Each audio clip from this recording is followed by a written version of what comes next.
প্রয়াত অধ্যক্ষের শেষ বিদায়ের প্রস্তুতি চূড়ান্ত। ধর্মনগর কালীবাড়ি স্থিত মহাশ্মশানে রবিবার রাষ্ট্রীয় মর্যাদায় অন্ত্যেষ্টিক্রিয়া সম্পূর্ণ হবে। শোকস্তব্ধ গোটা রাজ্য তথা উত্তর জেলার ধর্মনগর। ত্রিপুরার রাজনীতির এক বর্ণময় অধ্যায়ের অবসান ঘটিয়ে না ফেরার দেশে চলে গিয়েছেন ত্রিপুরা বিধানসভার মাননীয় অধ্যক্ষ তথা ধর্মনগরের সাধারণ মানুষের নয়নের মণি, হৃদয় সম্রাট বিশ্ববন্ধু সেন। আগামীকাল তার শেষকৃত্য সম্পন্ন হবে ধর্মনগর শ্মশান কালীবাড়িতে। কি রকম প্রশাসনিক প্রস্তুতি রয়েছে আমরা শুনে নেব আমাদের প্রতিনিধি রূপক দেবব্রতের কাছ থেকে। রূপক, কি রকম প্রস্তুতি প্রশাসনের অন্দরে রয়েছে সেটা যদি একবার দর্শকদের জানাও।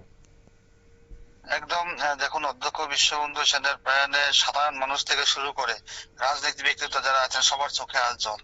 তার মরদেহ শেষবারের মতো নিয়ে আসা হচ্ছে তার প্রিয় কর্মভূমি ধর্মনগরে।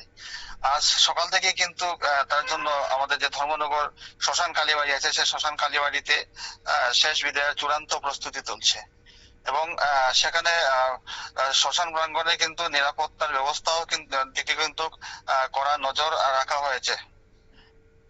কারা কারা থাকতে পারেন আগামীকাল সেটা কি প্রশাসনের তরফ থেকে কিছু জানা গেছে?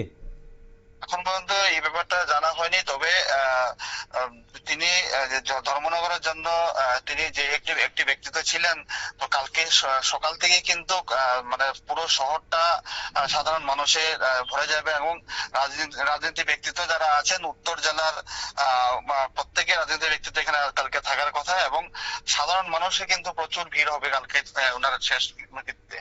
একেবারে ধন্যবাদ আমাদের সঙ্গে এতক্ষণ থাকার জন্য।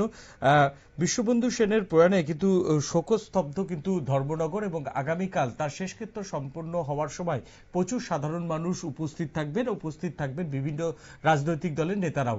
এখন নিয়ে নেব ছোট্ট একটা বিজ্ঞাপনের বিরতির পর ফিরে আসছি অন্য কোনো খবরে। সঙ্গে থাকুন নিউজ ভ্যানগার্ডের পর্দায়।